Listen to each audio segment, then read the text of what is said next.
Representatives has died and who will be buried this afternoon in Kano. Born on September 27, 1958, the late Naaba attended Ahmadu Bello University, Zaria, where he studied political science and graduated in 1979. He represented Kano Municipal Federal Constituency of Kano State. He served as the Speaker of the House of Representatives between 1999 and 2003. Gali Naaba became the Speaker following the resignation of Salisu Buhari shortly after the inception of the Fourth Assembly, that was in 1999. Mr. Naaba died at the age of 65 after prolonged illness. He reportedly died in the early hours of Wednesday at the age of 65. Well, some sad news in quick succession today. Not a good way to start the show, but we're following very closely these two developments as well. Now, we are turning our attention on the program this morning to what was a sad Christmas Eve on the Plateau. I'm sure you followed the developments of killings in over 100 people. The death toll, we understand, with the attacks on Mango, Bokos, and Barkin Ladi has now risen to about 150. Our correspondent in Jos, Funom Joshua, is following that story, and he has details in this report. Christmas was not celebrated in communities of Bokos and Mangu local government areas in Plateau State. The anticipation of a beautiful and peaceful celebration was cut short by a deadly attack by armed men that ravaged the community at night, killed scores of rural dwellers, and sacked many more from their villages. The state governor, Caleb Mutfwang, has condemned the attack, but it is not the first time the governor will condemn such attacks on rural communities in the state since his assumption of office on the 29th of May this year. It is sad that within the last 2 days, we have lost innocent people as a result of incessant attacks in parts of Mangu and Bokos, local government areas. As a matter of fact, my own intelligence is putting it at no less than 50 people. Let me say enough is enough. We cannot continue this senseless, stupid, unprovoked attacks. It is totally uncalled for and it is needless. The commander of Operation Safe Haven, Major General Abdulsalam Abubakar, disclosed that his troops eventually chased out the attackers and in the process recovered phones and other items which might provide clues that will assist in investigation and arrest of the armed attackers. He says one of his men sustained life-threatening injury during the encounter with the attackers. We will not rest until we bring all those culpable for these dastardly acts to book. Clearance operations in conjunction with other security agencies would commence immediately as agreed during the Emergency State Security Council meeting chaired by His Excellency last night. Already, the bodies and handsets of some of the miscreants neutralized in the last 48 hours have given us an inkling on how to bring their other cohorts to book. The perpetrators of this dastardly act, following the recovery of some of the items belonging to them, will be arrested and face the full wrath of the law, as asserted by the commander of Operation Safe Haven. Funom Joshua, TVC News, Mangu. Well, thanks for staying with us, everyone. We are now talking about developments on the Plateau, particularly with the latest killings in Mango, Bosso, and Barkin Ladi. The Christian Association of Nigeria has also condemned the attacks on these 3 local government areas. In a statement signed by the president of CAN, Daniel Oko, the attacks are a threat to the nation's harmony and shared values. Archbishop Oko says such acts have no place in our society and must not be allowed to prevail. Let's get Mr. President's reaction, who's also condemned the heinous and brutal attacks on Bokos and Barkin Ladi as well as Mango local government areas. In a statement by Special Advisor on Media and Publicity during the rally, President Tinubu directed security agencies to immediately move in and search every nook and cranny of the zone and apprehend the culprits. The president also directed the immediate mobilization of relief resources for surviving victims, as well as medical treatment for the wounded. The 19 northern governors also have joined in this condemnation. The chairman of the forum and governor of Gombe State, Inuwa Yahaya, described as reprehensible and heinous the attacks, and while calling on security agencies to double the efforts to protect all Nigerians.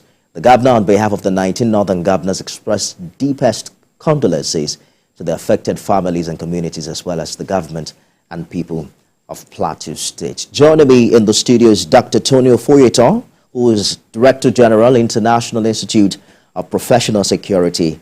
Good morning, and thank you for finding time to come. Morning. Compliments of the season. And to you, compliment of the season. Lagosians and Nigerians. Indeed. Not much of some good news this morning. But let me also welcome retired Lieutenant Captain, Group Captain Sadiq Garbashil, who is former Deputy Head of Security at African Union Commission, Addis Ababa, Ethiopia. Thank you for joining us, Group Captain. And compliments of the season to you. Good morning. Same to you. Good morning, gentlemen. Let me begin in the studio. We've been following developments in Plateau all through this year, particularly in Mango, where we've had, terrible news coming almost all the time from that axis. The new governor, I've had to deal with this news himself. I saw him just yesterday looking so drained and worn out. As a matter of fact, he did say that they have tried kinetic and non-kinetic approach, and that at this time, there's little that he can do without the help of security forces. Do you think we've been able to identify Mango? We also extend our deepest condolences to them. And I pray sincerely that 2024 will not be a year of condolences, either to us as individuals or to the nation. Having said so, I think I also want to throw it back to the political class, and especially my constituency, the security community.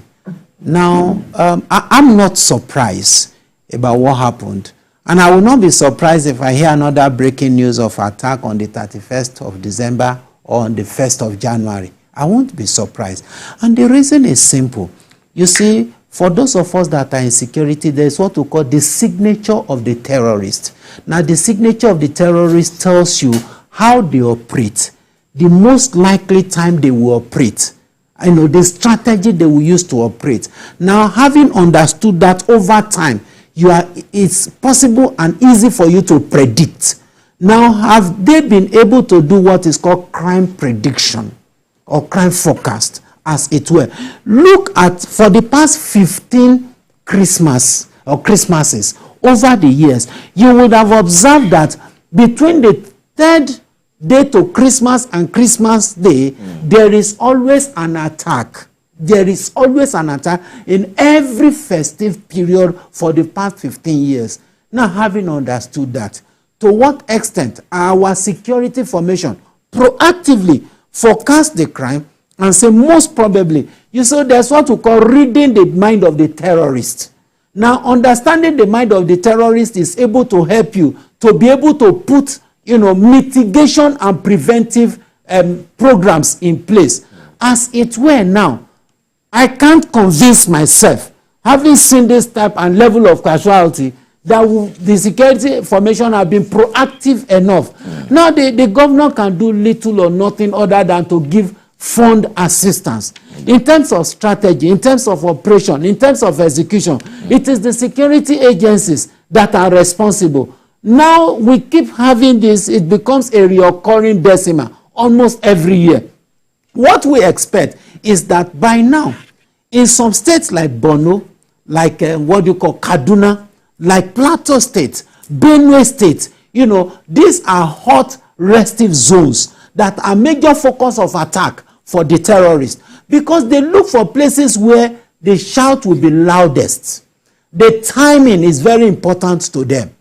So, and by so doing, you too would understand their mindset, and you'll be able to say, okay, most probably there will be attack in certain places. So there are places you can't get to, but you use the community there to become one first responder in terms of information, in terms of alerts.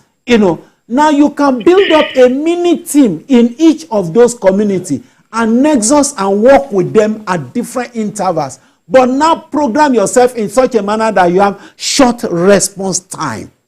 But unfortunately and painfully, we didn't see all this. And I'm sure you can see the results. Let me bring in the group captain into this conversation. The governor is asking, how do these people get the ammunition? Who is sponsoring them? And who is behind all of this? But do you agree with Dr. Ofoyeton that it's our inability or the inability of security, forces or operatives to read the minds of the criminals? And do you think we understand precisely what they want and why this has persisted for so long? Well, thank you very much. First, again, my condolences to all those that lost loved ones and lost their property. May the souls of the departed rest in peace. Having said that, even as we are mourning this incident, we have to be looking for solutions. And in looking for solutions, we have to examine the role that was played by every stakeholder, from the security forces to even the federal government, to the state government of Plateau and the local communities. My colleague on the studio spoke about the trend in attacks. Immediately this thing happened, I actually went back the years to see what is the trend. Is there any pattern that we can discern from these attacks? Well, in my own research, I was not able to go as far as he did by getting, that in the last 15 years, like he said, I couldn't find that. But what I found, from permutation, is that there was no any particular period with regards to this attacks in Plateau State. Like last year, we didn't have an attack during December or Christmas period. However, there's something that can be said. Even a casual observer working not even in the restive areas in the towns during when Christmas is approaching, you see the laxity here. I'm talking frankly. You see the laxity in our security forces, whether it is policemen in roadblock, whether it is military men, whether it's civil defense.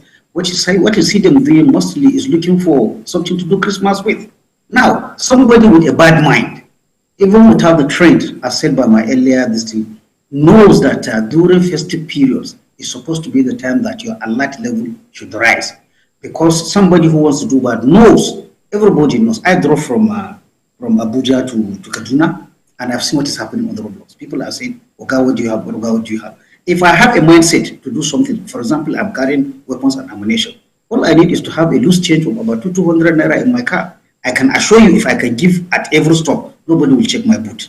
Now that is one thing. So somebody who has a mindset knows that festive period are times when you will catch our security forces on the low level of alert. So what we need to do going forward is to ensure that our troops have everything. This Christmas does not even happen, did not help matters because most people went without salaries and all that. I am not saying that's an excuse, but it could be a contributory factor.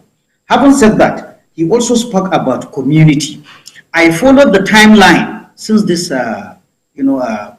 incident, this particular incident started, and the timeline can be established as such. From the people who are living in that area, the attack started on the 23rd, Saturday on 23rd in the night. That was when the first attack happened. But again, if we go back, we can see when did the military or when did the state government receive information on the attack. The first information we had from the state governor and the military was on the 24th, that is on Sunday. Wow. That is to say, what happened between that first time of attack of Saturday in the evening to Sunday, when the governor and the spokesman of the military operation told us that there's an attack in a village called Mushu in Bokos local government. And he mentioned only one place. At that time, they gave the figure of 16. It is there. So my issue is that if the state government or the military or the police have a community alert system, why are we hearing from them on Sunday, not on Saturday when this is started? So to me, a casual observer, I will say there's a break in communication. There's no early warning. Like the first speaker said, yes, definitely, these attacks happen in local community. If you are going to get any distress call, if you are going to get any first alert, it will emanate from those villages. You have to put procedure where they can contact you. Unfortunately, as of Sunday, that is when the governor and the spokesman of the military was telling us about the attack, which tells me that they didn't know what was happening from Saturday night till Sunday morning. Now, the usefulness of an alert is that even if it does not stop the attack has happened. If our security people were able to arrive at a time, certainly this number of casualties wouldn't have been recorded. Maybe it would be maybe half or even a quarter of that. But we didn't get that. Now, having missed the alert, it will also affect the response time. All right. I had the governor on several interviews. He said they received a distress call. I would have liked to ask, at what time did the state government receive distress call? From that time, then I will work backwards. What was the time that the first security responder arrived at the scene? That is when we'll know whether we're getting it right or not. I am tired whenever this has happened. Personally, what I do is to trace back when was the attack reported, when did the responders meet. In most cases, unfortunately, we find our security forces arriving just to count dead bodies. That's after the attack has happened. But it is not only the fault of the security forces. There has to be an arrangement at the community level towards either the police, either the state government of knowing something is happening. Obviously, this failed. And that also attracted a low response time of our security forces arriving when everything has finished. There could be other factors. When you say you have security forces, how many numbers do you have? Are they enough? If they are not enough, it means that until they deployed on the ground, they will not reach the point. It also means we also have to ask the question of their mobility assets. Yes. Mobility assets. If you have soldiers or policemen, but they don't have a serviceable vehicle or vehicle with petrol that can make them move, then you're going to have problems. This is what I see. So there's enough blame so far from what we know, even though other facts will come from the federal government, from the state government, from the security forces, and also lack of involvement of the local community. Talking about the involvement of the local community, I'll get back to you, Group Captain. Let me hear from Dr. Ofoyton for a minute. We've seen some engagement, on the part of the military. In July, the Army Chief of Staff, Major General Tarid Lagbaja, launched Operation Hakurin Damisa Special Forces to restore normalcy across communities in Plateau State. And we saw 300 special troops. In fact, the pictures were online, the boots were shining, they were battle ready, and there have been engagements of this kind. How do you explain that, the military deployed troops to an area and then you're hearing news of this kind? What do you think could have happened? Did they leave their duty post? Now, I remember that in one or two different occasions here, I happen to be a very strong advocate of the Rural Security Force or network, which I think should be a special intervention program. And the concept of that, it's not what the military is talking about, deploying special forces to a particular community, and then after that, they renege, go back to their respective barracks and the like. What we are looking at is a situation where the local chiefs, the local emirs, the vigilantes, the youths within each community will be constituted as part of the rural security network in each of those communities. By so doing, one, you would not talk about lack of personnel. Secondly, the fact that the rural traditional setting of each community is involved. Like I said, they know their villages, they know their forests, they know their mountain, they know the gods they worship, they know the stream there, they know the nook and cranny of their villages, they know what to do to forestall and prevent crime, whether physically, metaphysically, or spiritually. Now, when you get all of them involved, and of course, there is always, a blueprint as to what who should do. Now, at that point in time, when you now have a special tactical force or a special intervention force, now that force becomes like a response force. Now, what happens is if there are problems and the like, they talk to the response by calling the response. Then they are stationed in each strategic places in rural area. That is where they stay. That is where their barracks or their stations are. That is where they do everything they do, just like you have police station in the cities and in the village. But these ones, their own station or camp will be in the forests.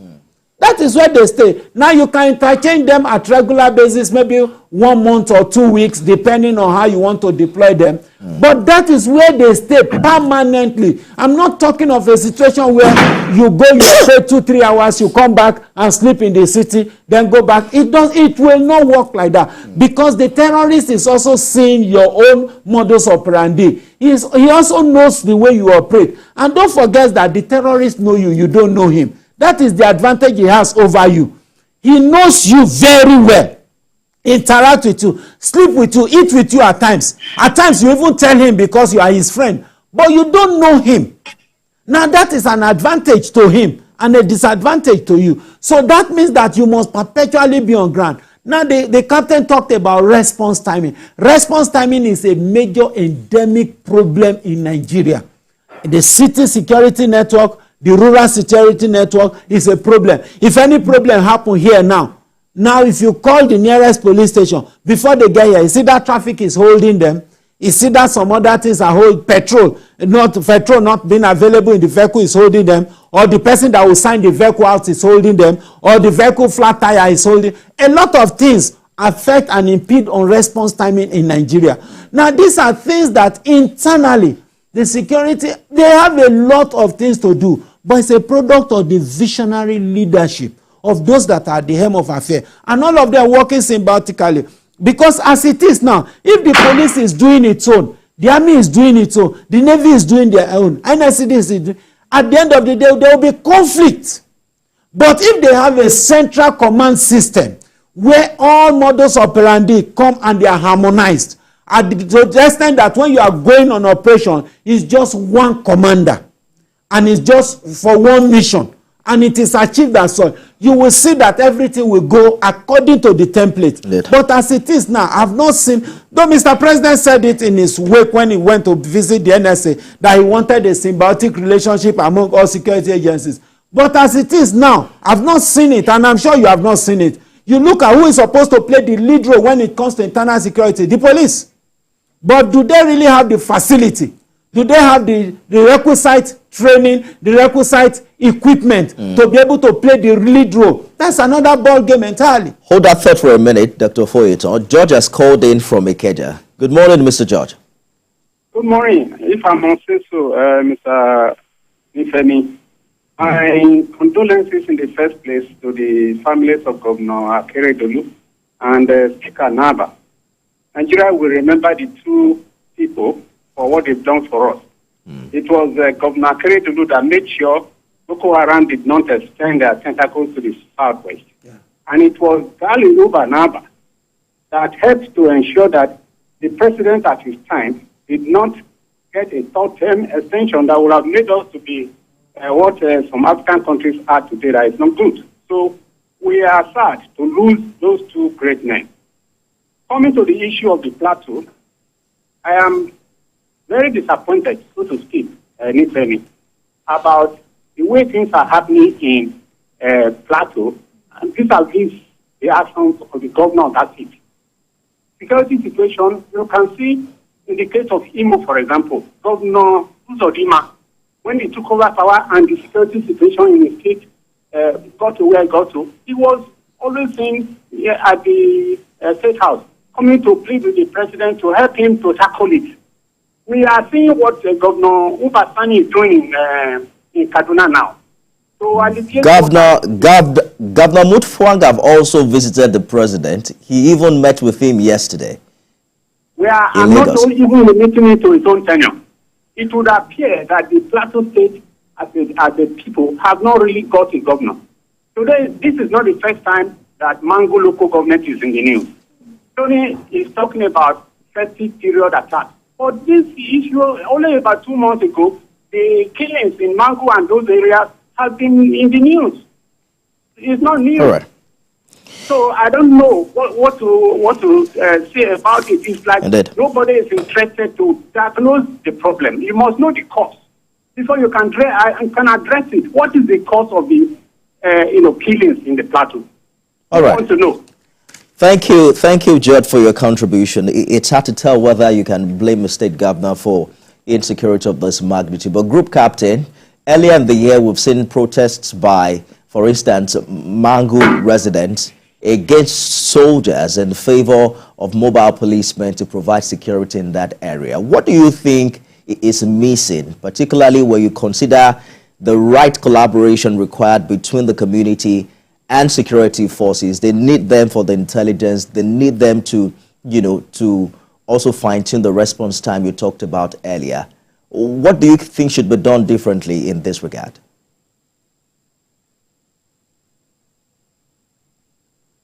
Question, and which to me, as a former military man, is very concerning to me. When I listen to people commenting on the Plateau issue, I see people calling to question the neutrality, the professionalism of our armed forces. This is very dangerous because whether you are a military man or not, I think about 70 to 60% of Nigerians will agree that the military institution is one institution that has somehow resisted being bastardized along religious, ethnic, or regional lines. Now, when we have people, very senior political leaders, casting doubt as to whether, I have listened, I don't want to say people talk in diplomatic or tones, but you can see the imputation that the military itself might have been involved, either for one side or against one side in this. I think this is very dangerous and we have to retrace our steps. I have answered this question. When we say people are campaigning that military should go, they should use civil police. Well, these are issues that political leaders can always sway the local man to think this way or the other. But I have to say that having served in the Nigerian military for 27 years, having retired honorably from the military, knowing how the military is organized and structured, I find it difficult that any commander at any unit will be able to convince members of his unit to go against one tribe or against one ethnic group or against one religious group just for his own purpose. Why is it so? When you talk about how the military is organized, you start from the smallest unit, which is the platoon. In the platoon, you have like, in a section you have like 10 people. In that 10 people, even that is the smallest unit, before you go to platoon, you go to company, you go to battalion, brigade, and so on and so forth. In that small section, I don't think you can find a section in whole armed forces where they are all Muslims, or they are all Christians, or they are all Yorubas, or they are all Hausas. That being the case, I do not see how the section commander can sway all these multiple identities that please follow me. I have a grudge against these people, so come and attack them. So I am cautioning, we should not drag, everything is with politics. Politics, man is a political animal. There's always tendency to bring, but I want also to draw back those people that are making comments. You could have rogue elements. But to tell me that a unit as composed like this will take side in this, I think my experience and my knowledge of the military does not allow me to support that. Having said that, there is mistrust which has been sowed directly or indirectly, between the communities and the security forces. And I will call on my colleagues in the military to make sure that they do very well to dispel this kind of tendencies. They should try and show that the military we know, to be honest with you, if not because of this year, check history back. For any senior military leader that we used to know in those days, check who was his ADC, or who was his driver, or he was. It's only in the military that you see that. It is only in recent times that you see these tendencies trying to creep. But we have not still reached the stage where people are talking. From Agui Ironsi down, check all these military leaders. See how they select their staff. So the military, as I know it, is not a military that one ethnic group or one religious group will connive to attack another group. But there are things that are not happening. Certainly in this attack and all other attacks, we have seen slow response. But we should interrogate, and when we're interrogating, we should ask all stakeholders, what is causing this slow response to these attacks? Rather than try to bring conspiracy theories, let us examine, let us be honest, let us look at ourselves. Like somebody said, the person that called, if we do not examine the problem, if we do not examine and involve all stakeholders and hear all versions of the stories, all versions, whenever there are two people fighting, once people say there is his version, there is her version, and then in between there is the truth. And we've seen, Group Captain, we've seen a couple of those engagements, particularly at the advent of this Plateau State Government administration, try to speak into different different parts of the community and, bringing them together to find a way forward. But quickly, if I can, ask Dr. Foyet on this, at what point is it considered a state of emergency? Because I don't know the numbers now, but we've been recording some mind-blowing casualties on the plateau this year. I mean, they will tell you 100 people over a weekend. I won't be surprised if we're counting hundreds, if not thousands, in this matter. You saw the president's response, asking for an immediate mobilization, directing security agencies to improve on search and, searching every nook and cranny, apprehend the culprits, reaching out to the victims. But at what point does this become a matter of national emergency where all eyes, and all of our resources are directed towards it? A state of emergency can only be declared if it is manifestly obvious that the state government can no longer handle the affairs of the state. Let's hold that thought for a minute. We're going to go on a short break, and when we return, we'll continue this conversation with Dr. Foyet and the group captain. We're also going to open the phone lines to get your reaction as well. Stay with us, everyone.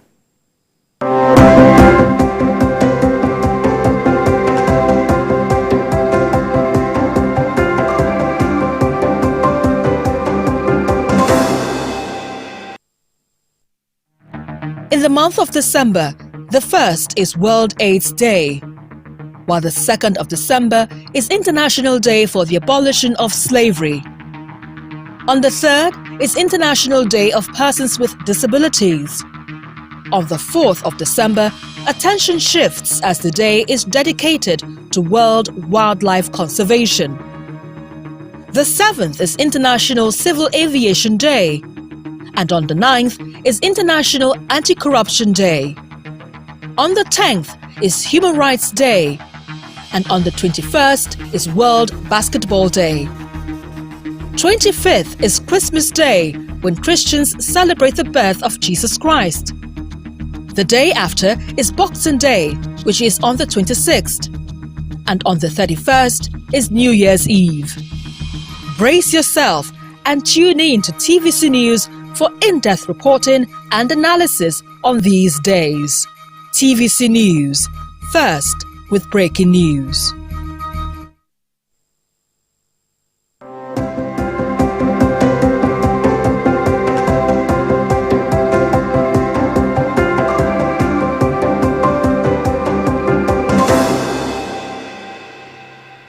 Thanks for staying with us, everyone. We're back on the plateau where we're looking at development in that situation. The Chief of Army Staff, Lieutenant General Tari Lagwaja, has also called on citizens across the 17 council areas of the state to support troops of Operation Safe Haven with credible information and intelligence in order to enable them succeed in their mission of restoring peace and normalcy in that part of the country. Very quickly, Doctor, you were talking about how far away we are from state of emergency is not something you rush into. It's a constitutional matter. Don't forget that the implication of state of emergency is that the state governor will be out, and the federal government and National Assembly will take over the affairs of that state. It simply means that peace has broken down irretrievably, irresolvably. And the crises there are so irreconcilable to the extent that even the government at that point in time can no longer perform its legislative and executive duties. It's only on that ground that you talk about bringing in invoking the provision of the Constitution on emergency rule. For now, you can see that even the governor is up and doing in terms of seeking support from the federal government, even going to the place and all those stuff like that. I think the whole thing now bogs down to what extent can the country empower state governments to be able to superintend over the affairs of their internal security. Indeed. That would help a lot as it is now. We've been talking about state policing. To what extent are we ready to compromise? Forget about the fears that we say are associated with state policing and all those stuff like that. You talk about funding. Many of the state government, as we speak today, they have paramilitary forces. The only thing is that they don't bear arms. They pay them. So the issue of funding is out of it. You talk about using it against political enemies, whether they have their own standing army or not. Some have their own private militias. Some can even use the police. We've heard of stories before now that police have been used. You know, it's just a matter of who is at the helm of affair and who is deploying who. After all, they're using thugs, whether they're using thugs, whether they wear uniforms or not. Thank you. Just hold that thought for a minute.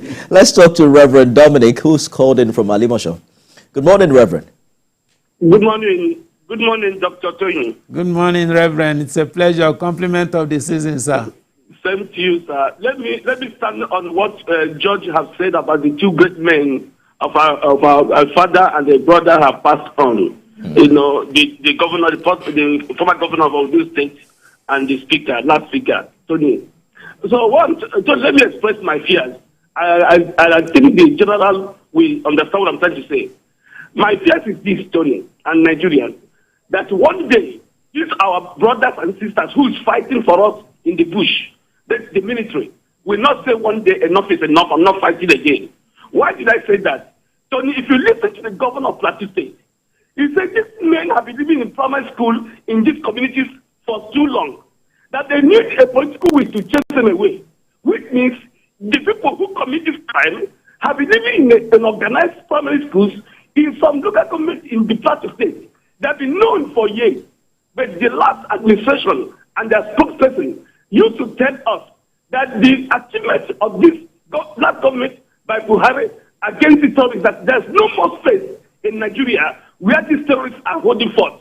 But the governor of Plateau State said that many local governments and the schools in this local government were occupied by these men for many years, which means we know them. That we need a political will. What it suggests to me that these soldiers have been blackmailed. They are ready to fight. Nigeria army is the strongest in Africa. They have gone to the whole world and came back with trophy.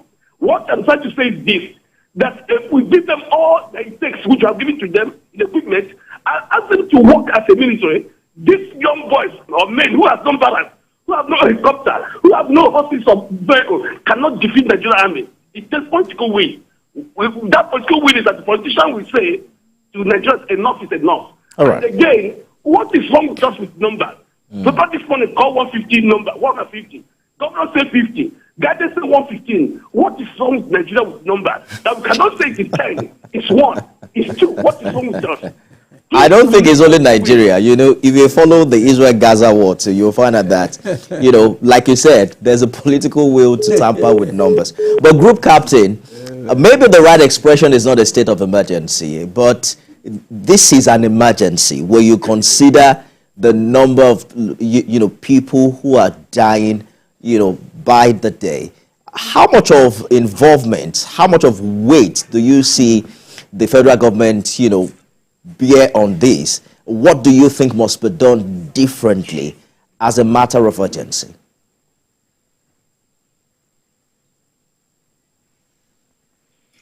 What must be done differently is for the security, is for the political masters to really, you know, raise their game in supervising all the security agencies. There should be reward for performance, and there should be punishment for failure. That is one.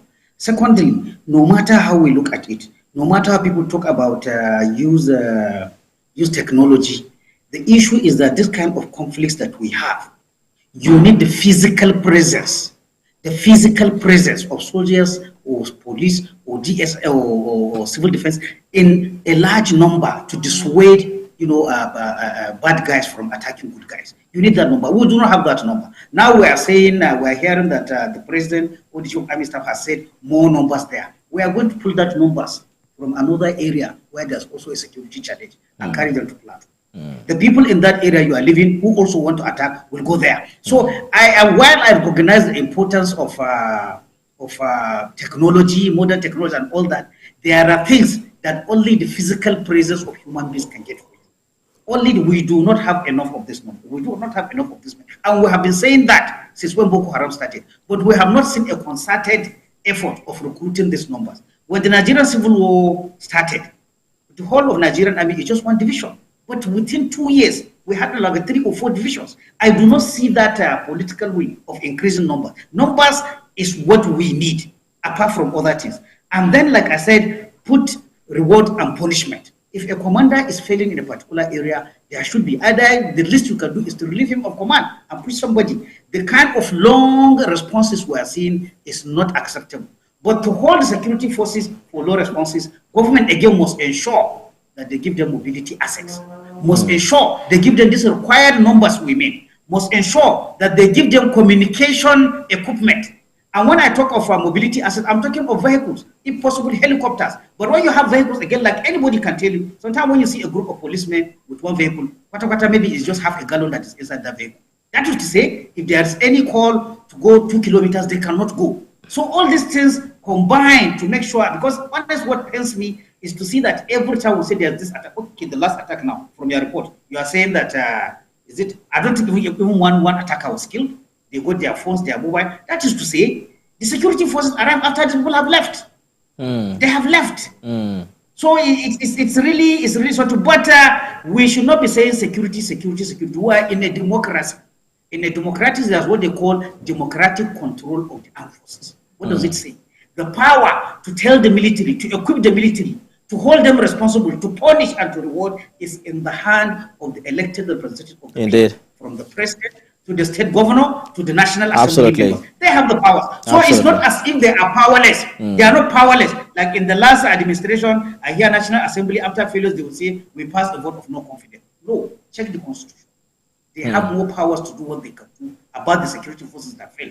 It's not as if they are powerless. They are not powerless. I hear you, and I do not see them doing their work. I hear you, Group Captain. You know, like they say, their constitutional duty is to provide security and welfare for the people. Johnson has called in. Good morning, Johnson.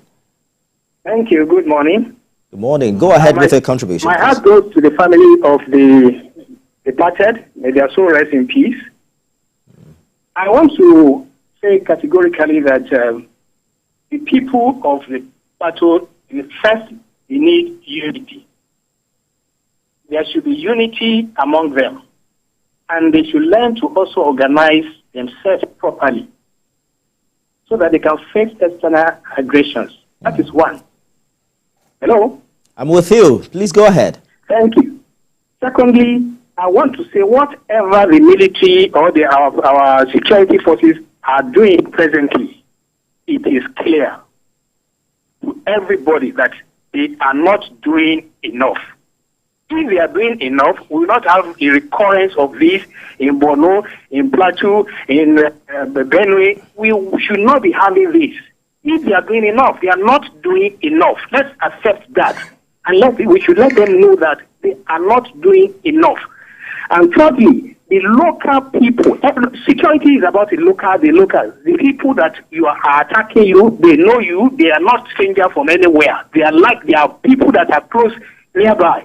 So we should make everybody, every community should ensure that they monitor people around them and their activities, and they should report same to the security forces. The governor said that the people are living in security in schools. Has he reported that to the security forces? All right. He has reported. Then what did the security people do about it? Thank you. We don't have to believe all that the governor is saying. Thank you, Mr. Johnson.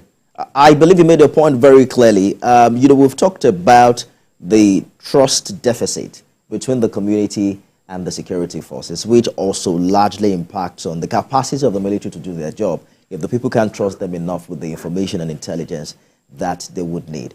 But then you also begin to look at the need for us to start looking at, you know, the approach to things differently from what it's been. The group captain has talked a lot about this and what must be done differently.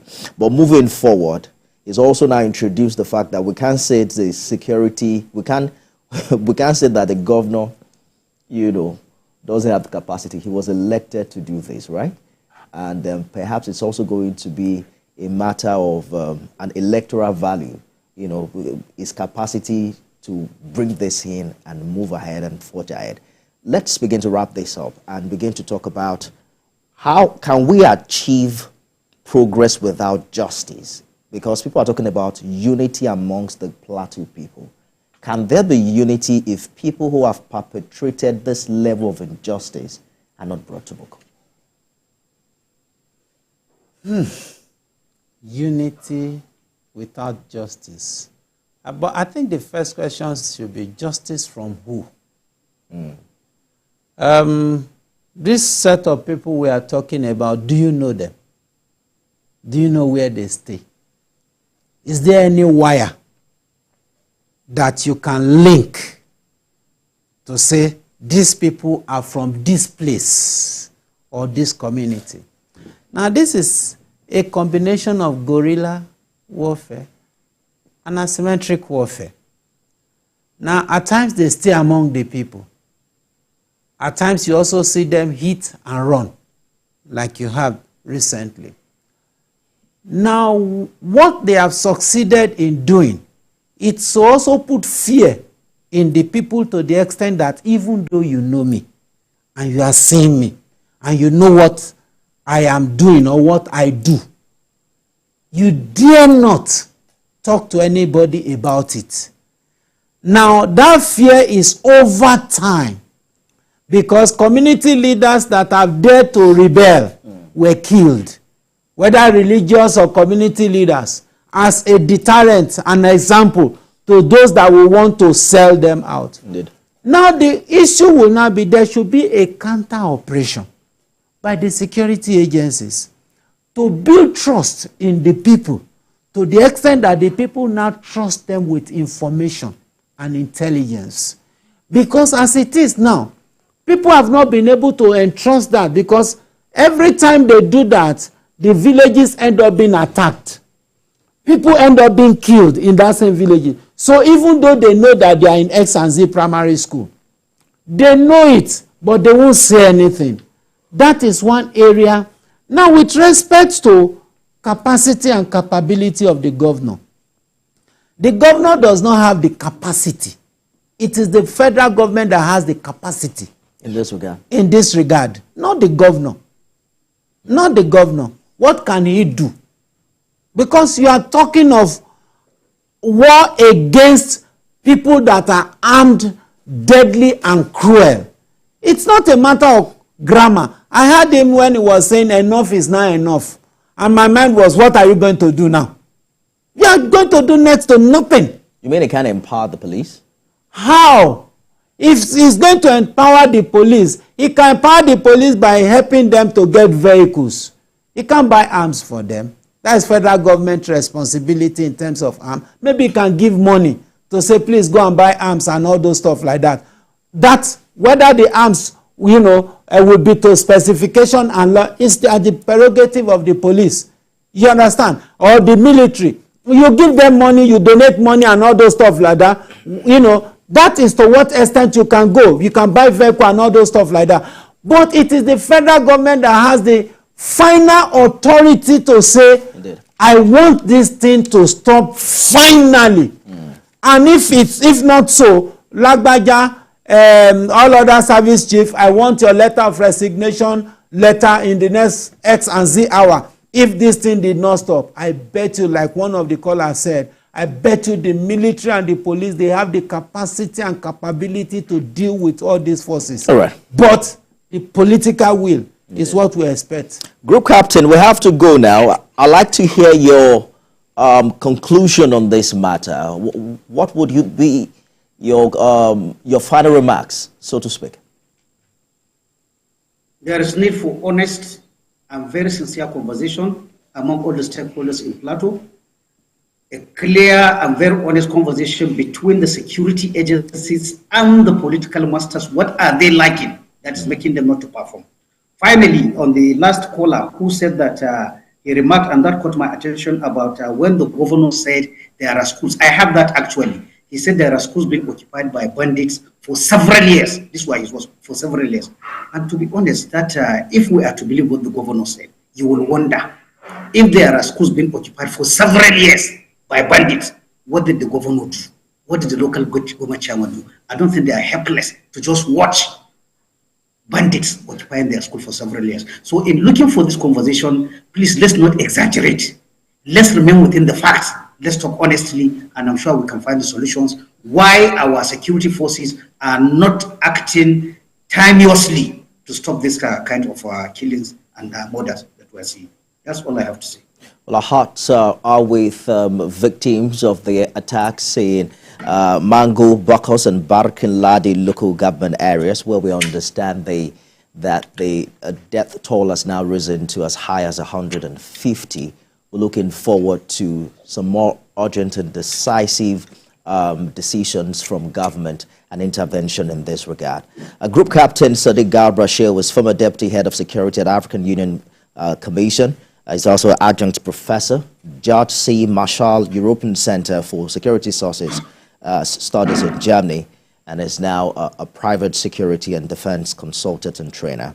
Thank you so much for talking to us on the program this morning. Right here with me in the studio, I've been speaking with Dr. Tonio Foyeton, who is Director General, International Institute of Professional Security. Dr. Tony, it's glad to have you on the program. Thank you. It's a pleasure, and I wish Lagosians and Nigeria a very prosperous 2024.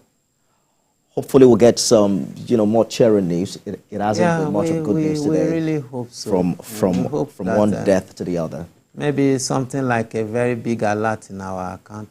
Maybe that would cheer us up. That would cheer us up. So, Mr. President, I think that is for him. To send a lot to every Nigerian. Every Nigerian. Come on. A minimum of 100,000. It's not too much. Okay, copy Governor Fubara. That's what you're saying. That's our show this morning, everyone. The conversation continues on X, formerly Twitter. Remember to use the hashtag this morning and tag at Nifemi Oguntoye. See you again tomorrow.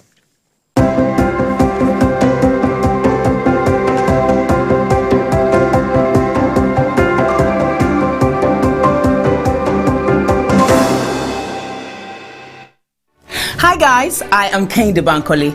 Come with me as I take you to the homes of some lovely DSTV customers to find out what they enjoy watching during the holiday season. Who hides the remote control?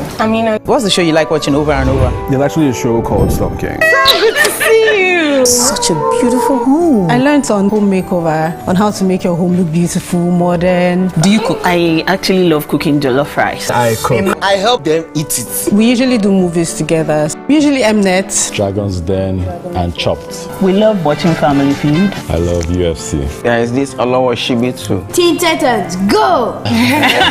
Indomie love bowl, right? SpongeBob SquarePants. Who's your favorite artist? Burna Boy. Thames. Who go help you, no go stress you. So football. Erling Haaland, he's my baby. What if their team loses? I'll be the referee that day. The whole family will become mood. Camera off, light off, show. No matter your holiday preference, there's always something to bring you and your loved ones together on DSTV. Imagine convenient banking at your fingertips. Introducing Premium Trust Bank's mobile app. Seamless, easy, swift banking. Manage your finances effortlessly with our budget feature. Manage personal and business accounts in one place. Watch your money grow passively with our investment feature. And rest easy with our secure sleep mode. We've provided all the necessary lifestyle features for you. What's more, you can access all this in Igbo, Hausa, and Yoruba. Visit your app store now to download our app.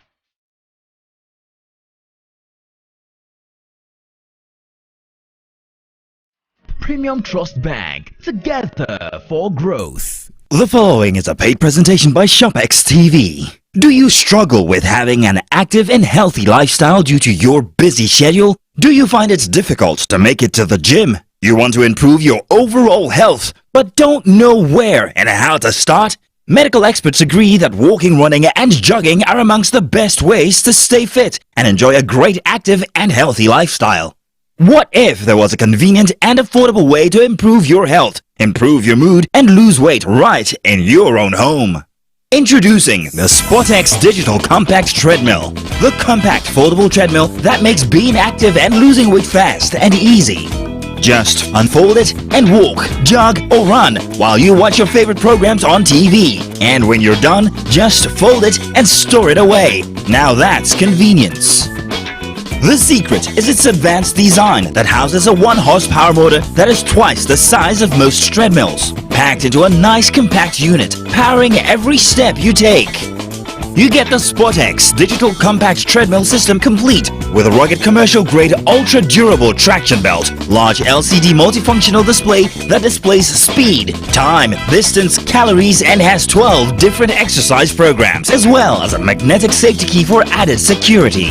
The SportX treadmill has really helped me get back in shape after childbirth. I love it because it's compact and can fit anywhere in the house. And when I'm done, I fold and put it away. Easy peasy. This is the best piece of equipment for people like me who want to stay active without leaving the home. I simply unfold it and use it while I watch my favorite program on TV. Joining the gym can cost an absolute fortune, and you could be paying up to 600,000 naira in annual gym fees. Get the SportX treadmill to save the cost and work out from the convenience of your home. You could pay 500,000 naira for a treadmill like this, but you can get the SportX treadmill for not 400,000 naira, not even 300,000 naira. Order right now and get this for just 294,500 naira only. But wait, there's more. If you order now, you get the SportX digital compact treadmill delivered to you for free wherever you are in Nigeria. The SportX compact digital treadmill comes with ShopX 30-day money-back guarantee. If you're not satisfied with the treadmill, send it back for a full refund. But hurry, limited stock available. So, call the number on your screen now or visit our website to place your order while stock lasts. The proceeding was a paid presentation brought to you by ShopX TV.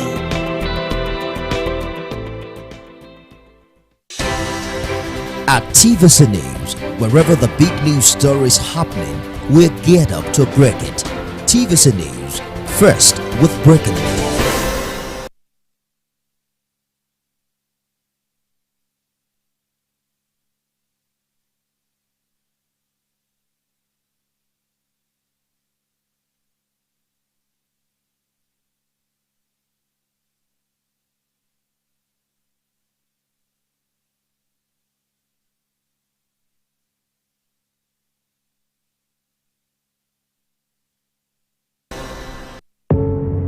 Doubt and fear doesn't occur at the canvas, it shows in the canvas.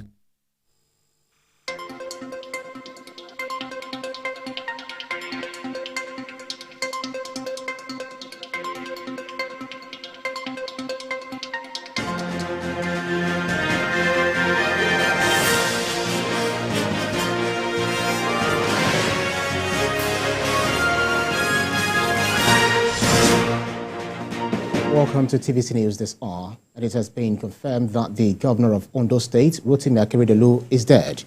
A government official told TVC News that he died in a hospital in Germany at about 2 a.m. today. Governor Akeredolu had a prolonged battle with leukemia and prostate cancer, which incapacitated him. Only recently, he wrote a letter transmitting power to his deputy to allow him proceed on yet another medical vacation. The Ondo State government says it is waiting for the family to issue a notice confirming the death. Rotimi Akeredolu was born on the 21st of July, 1956. He was sworn in as governor for his second term after he won the election in October 2020. For more on the demise of the governor of Ondo State, Oluwarotimi Akeredolu, our correspondent, Ayo Deji Maradeyo, joins me from the state capital. Ayo, thank you so much for joining us. It's a very sad note for the people of Ondo State, a black day. Talk to us about what more we know about the death of the former governor. For now, let me tell you that it is a black Wednesday for the people of Ondo State, Southwest Nigeria. I can tell you that what we are waiting for now is the official confirmation from the state government. The state government has not issued a statement to that effect, but the news is everywhere. It has not been officially confirmed, but media reports say the governor is dead, and the people of the state are mourning. I'm currently at the governor's office, and I can tell you people gathered differently to discuss this issue of the death of the governor. Some still don't believe that the governor is dead because some of them said that something like this has happened before, that it may be another rumor. But I can tell you that the NGF, the governors have also commiserated with the people of the state over the death of the governor. But for now, we are waiting for official statement to confirm if the governor is gone for now. Have you been able to speak with any government official there around the governor's office? You talked to us about the quietude around there. Did anyone or has anyone spoken to you about the person of the former governor, what he thinks or whatever it is, information they have? Some of them, they directed me to the commissioner for information in the state, that is the mouthpiece who is going to disclose if the governor is dead, is late. But some of them said that the governor is dead, but they did not want to come out to say it because they are not, cannot speak on behalf of the government, and that is the situation. Some of them believe that the governor will be missed if he's actually no more because of his stance when he was alive, what he did when he was alive, most especially when he stood his ground for the establishment of Amotekun Corps, which is fighting insecurity in the Southwest. And his stance during the last presidential election when he said that the South should produce a governor, which has come to reality. So it will be missed by the people, and the people believe that this should not come at this time. They're expecting, because they believe is a good man who has ruled the state wonderfully because of some of the things he has done in terms of projects for the development of the state. But for now, we're waiting for official statement for the state government, and once that is done, we'll get it across to you. All right, Ayodeji, hang on. Let me quickly go to Oyo State, where we have our state correspondent, Olaide Oyewole, who is standing by the Ibadan residence of the late governor. Olaide, bring us up to speed what information you're able to garner from around his Ibadan residence. That talking about the former governor, Rotimi Akeredolu, whose news of death reached us a while ago. Ibrahim, so I can confirm to you that right about now, the house of Governor Rotimi Akeredolu here in Ibadan is deserted, and there is no sign of any of his relatives around. So, in fact, we have to start walking around because this is a reserved area, it's a government reserved area here in Ibadan. So we have to start looking around to ask questions if anybody has heard about the news. So we're able to speak with the security man that is in the building, and he confirmed to us that there is nobody in the house. That he is the only person at home, and that he is even just hearing the news of the demise of his boss, of his principal here. So you would recall that a couple of months ago, some Southwest governors came around. This is the actual house where they came to visit the governor when he came back from Germany, and they came to see him and to say hello to him and to wish him well, to wish him quick recovery. But it's unfortunate that we are hearing this at this time. So again, I can confirm to you that according to the security man here, there is nobody in the house. In fact, we learned that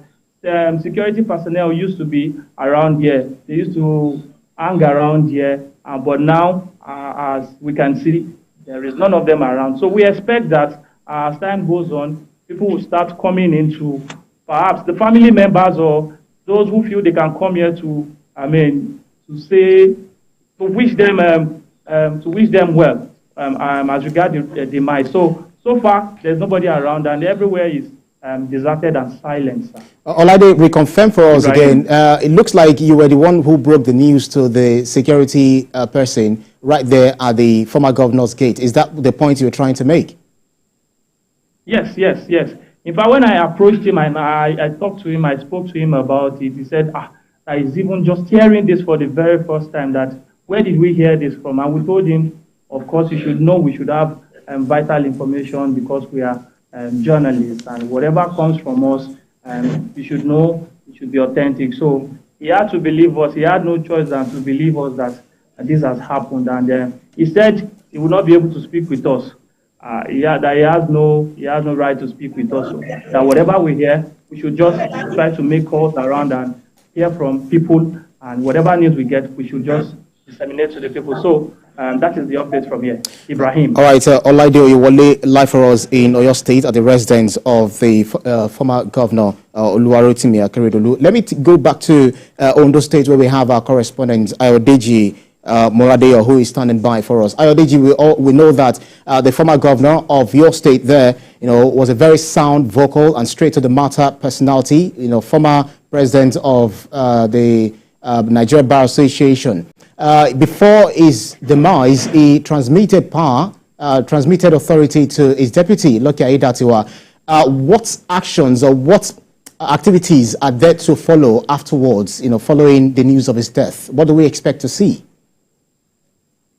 Well, after his death has been confirmed, then the House of Assembly will swing into action to confirm Lucky Aiyedatiwa as a substantive governor of the state and will be sworn in thereafter, and that is the step to be taken. But for now, I spoke to some lawyers who said the Constitution must be duly followed in ensuring that things are done the way it should be done.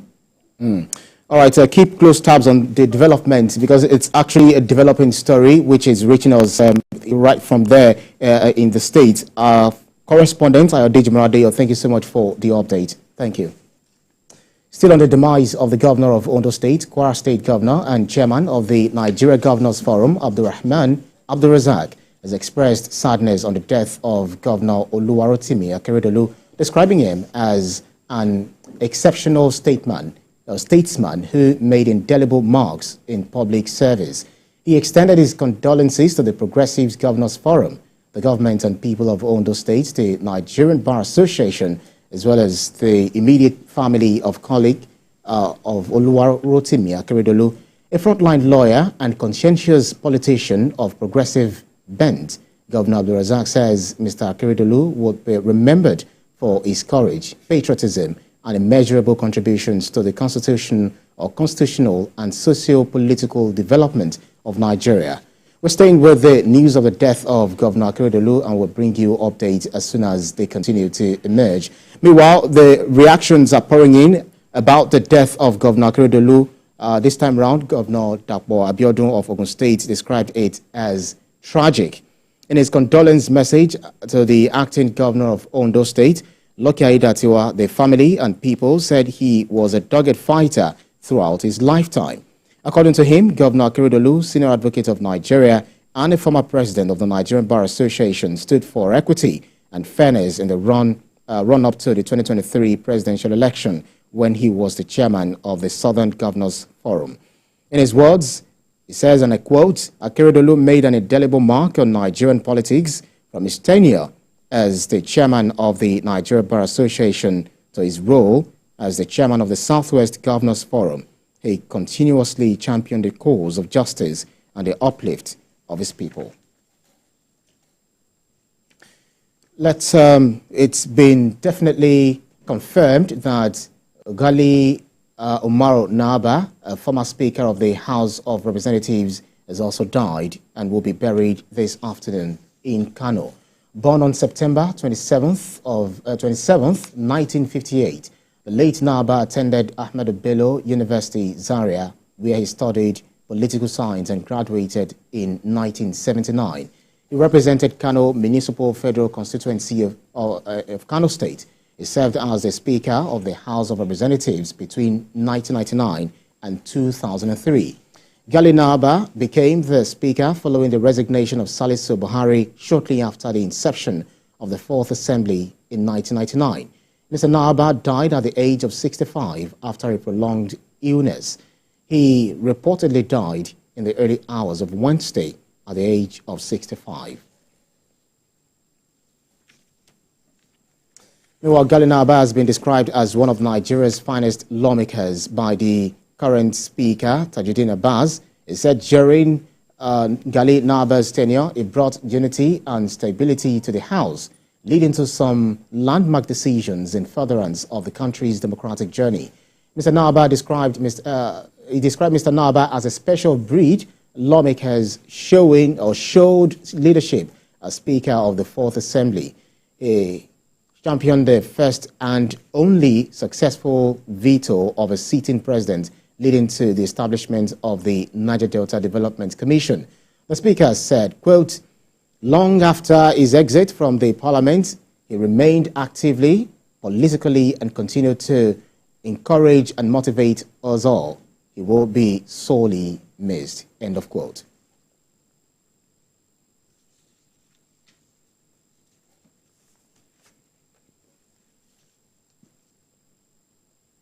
And for more update, for our correspondent in Kano State, Ibrahim Isa, is joining me live. Ibrahim, thank you so much for joining us. We just talked about the death of the former governor of Ondo State, Rotimi Akeredolu. We also got the story of the former speaker, Gali Naba.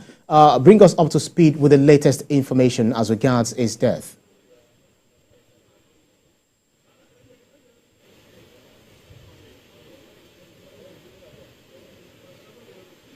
Well, it is indeed a very sad day for the people of Kano, just like my colleague in Ondo State has described the death of their governor there in Ondo State. I am currently standing at the residence of late Gali Naba, and as you can see, there are few people coming in because his remains is expected to land in Kano at about 1 p.m. and this is not the place that the funeral will take place. It will take place at the MS Palace. Probably that's the reason why you see few cars parked in front of his residence. The funeral prayer is expected to commence at about 2:30. That is what we gathered from someone whom we met upon our arrival at this residence.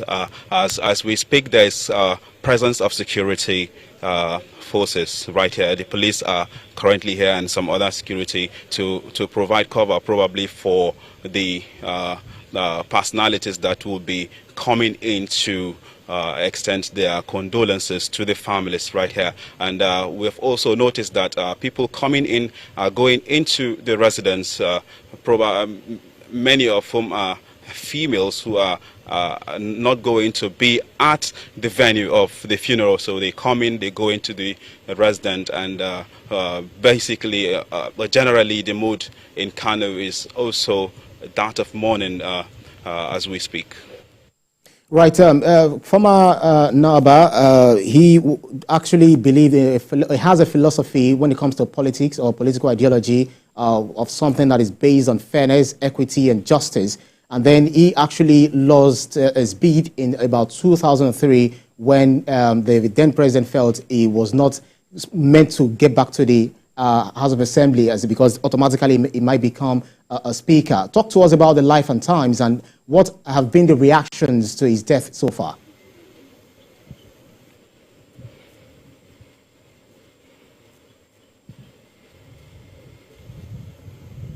Well, we have gotten reactions from a few people as regards the personality of the former Speaker of the House of Representatives, and many say he's a political architect because of his political activities and strength in politics. We are also yet to get reaction from the government whether or not there would be a state of mourning or so as regards his death. The few people we had the chance to speak to right here off camera also describe him as a big loss to not only Kano but Nigeria at large.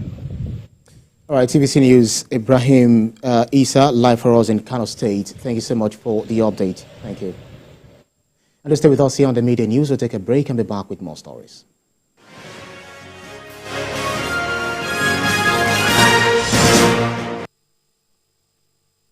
Great Greetings from Hangout University, a new innovative private institution dedicated to providing international ethical education with a focus on entrepreneurship, innovation, and practical skills. At Hangout, we take pride in our dual certification programs, which offer students the opportunity to earn global qualifications. Our international student exchange programs foster cultural diversity and provide invaluable experiences. Additionally, we've established strong linkages, collaborations, and affiliations with renowned institutions and cutting-edge research centers worldwide. Experience the Hangout advantage, where we offer affordable international education in a secure, serene, and conducive environment for learning without the challenges and cost of studying abroad and the associated cultural and social dislocation. Our welcoming environment ensures that both parents and students can benefit from quality education close to home. As we commence academic activities in January 2024, we are excited to share the Hangout experience with you. Together, let's make it a remarkable and memorable year at Hangout University.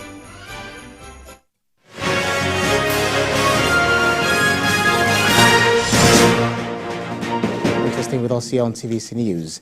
Now, back here in Lagos, President Bola Tinubu says the federal and state governments have the mutual responsibility of ensuring the country's peace and stability. The president said this during a meeting with the Nigeria Governors Forum at his residence in Lagos State, where he also condemned the latest killings in Plateau State. TVC News' Adedoja Salam Adeniyi has more on the story. The governors were led by the Lagos State Governor Babajide Sanwo-Olu. Among the delegation are Governor of Imo State Hope Uzodinma, Edo State Governor Godwin Obaseki, Kogi State Governor Yahaya Bello, and Governor of Rivers State Siminalaye Fubara. At their meeting, President Bola Tinubu commended the Governor of Rivers State Siminalaye Fubara for allowing peace to reign in the state. Your Excellency, the Governor of Rivers, I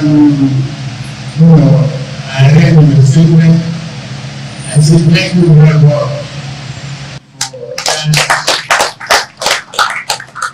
for citizenship progress and reliance on peace. It's only with peace that we can govern, and governance has started in earnest. The president reiterated his condemnation of the latest killings in Plateau State. He issued a stern directive to security agencies to intensify the pursuit of those responsible for the recent tragic events in make life more simple and everything that change the mindset in circumstances that we have. Nigeria belongs to all of us, and we have to take care of it. Kwara State Governor and the Chairman Governors Forum, Abdurrahman Abdurazak, told us that they are at the President's residence to pay Yuletide homage. To show his vision that the future is bright for Nigeria. That's the message out. Let's stay together. Let's pray for peace and progress in Nigeria. President Bola Tinubu arrived to Lagos, its countryside, on Thursday, 21st of December, for the Christmas and New Year holidays. Adedoja Salam Adeniyi, TVC News, Lagos. Attention to Benue State, where the Secretary to the Government of the Federation is urging Nigerians to exercise patience as the federal government is working towards stabilizing the economy and reducing poverty. Senator George Akume said these are at his 70th birthday colloquium, which held in Makurdi. Mayowa Okwato has the details. The Secretary to the Government of the Federation arrives with his entourage. Senator George Akume served as a two-term governor and a three-term senator. He was appointed Minister of Special Duties and Intergovernmental Affairs by the former President Muhammadu Buhari. Now, he is the Secretary to the Government of the Federation, SGF, under President Bola Ahmed Tinubu. Today, he celebrates his 70th birthday with this colloquium. It provided a platform for academic scholars to recommend a leadership model that will reflect diversity for national unity and development. Nigeria is a diverse country, and it needs to be managed for the sake of the greatness and harnessing of its potentials. it is very much appropriate to Nigerian situation. We must join hands with President Bola Ahmed Tinubu to work towards the restoration of peace in our country and in general, and Benue State in particular.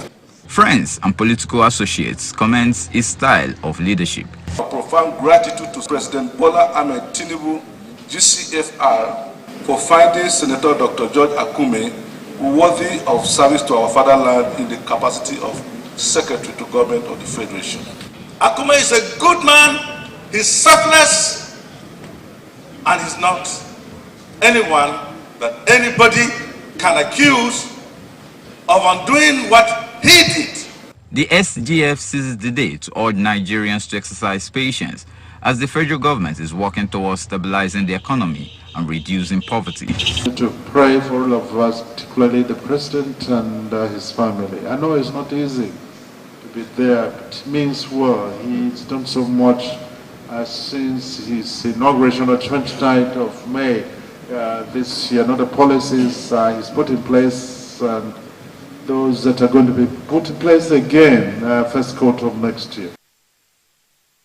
President Bola Ahmed Tinubu has also facilitated with the Secretary to the Government of the Federation, George Akume, on his 70th birthday, describing him as one of the most reliable citizens Nigeria can boast of. The President's birthday message was contained in a statement signed by his special advisor on media and publicity, Ajuri Ngilali.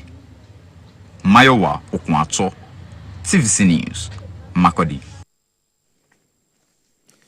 The governor of Taraba State, Agbo Kefes, has advised his critics to put the interest of the state above personal interest and stop the unnecessary condemnation of government's actions and programs. He said these are the Christmas church service held at the CRCN LCC Wukari.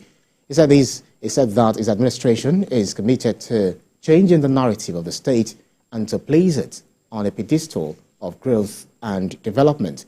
The pastor in charge, Ishaya Yakubu Sojon, praised Governor Agbo Kefes for the modest successes his administration has recorded within a few months.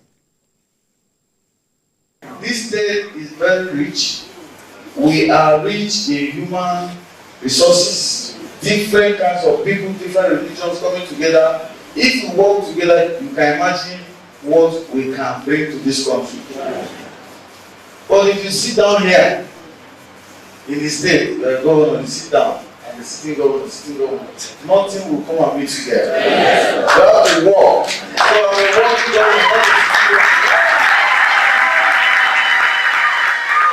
Your Excellency, we are also aware of your effort to give the state capital and all its local government a prestige by constructions and dualizations of roads, purchase of transformer to stabilize the progress of light in Taraba, installation of more boreholes in some parts of the state. Please do consider Buhari when it comes to such boreholes. And as the news is for more updates on the stories we are monitoring, you can visit our website, www.tvcnews.tv. You can also follow us on our social media handles, Facebook, Instagram, and on X at TVC News NG. On YouTube, we are live at TVC News Nigeria. Do stay with us on TVC News as we bring you more updates on the death of the former Ondo State Governor, Rotimi Akeredolu, and that of the former Speaker of the House of Representatives, Gali Umar Naba. Bye for now.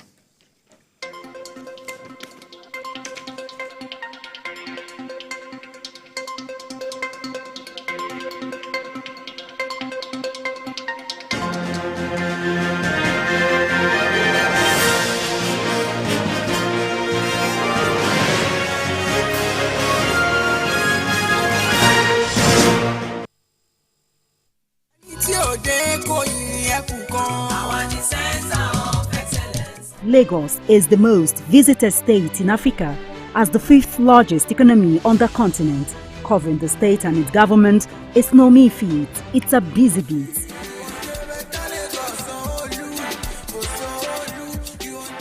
We go beyond the curtain of tapes to traveling far into the deep. I want to thank the Lagos State government for the healthcare facility. To bring stories that cut across all spectrums. A greater Lagos shall be ours. We tell you stories that define our collective well-being as Lagosians. I'm Adedoja Salamadiniyi. I live in Lagos, inside Lagos.